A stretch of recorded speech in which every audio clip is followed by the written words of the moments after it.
এই দেখেন আর একটা মরিচ আমরা দেখাচ্ছি। আমরা কিন্তু এটা আসলে 16টা জাত এখানে টায়াল দিছি। 16টার মধ্যে কোনটা আমাদের বোরাকের মধ্যে বেশি ভালো হয়। আমরা মরিচ বেচার আগে সেটা আগে আমরা নিজের মাঠে আগে বিদেশ থেকে আনার পরে টায়াল দিই যে আমাদের এখানে 16টা জাত আছে, 16টার মধ্যে প্রচণ্ড শীতের মধ্যে আমার কোনটা শীতকে পেরিয়ে আগে উঠতে পারে এবং বেশি ফল দেয়। তো সেটা এই দেখেন, এই দেখেন,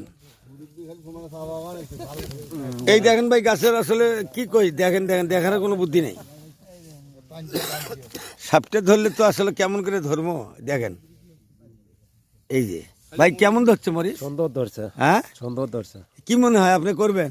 হ্যাঁ মরিচ কেমন ধরছে? হ্যাঁ ভাই অনেক ভালো, মোটামুটি দেখা যাচ্ছে। তাতে এখানে 16টা জাতের মধ্যে আমাদের এখন পর্যন্ত 3টে ভালো লাগলো। হ্যাঁ 3টে, এইটা যে হ্যাঁ। বাস্টার হ্যাঁ। মরিচের রং এই যে টকটকা লাল, এটা শুটু করা যায় এবং কয়েকবার এটা কিন্তু আসলে তোলা যায়। এটা কি মেশ গো?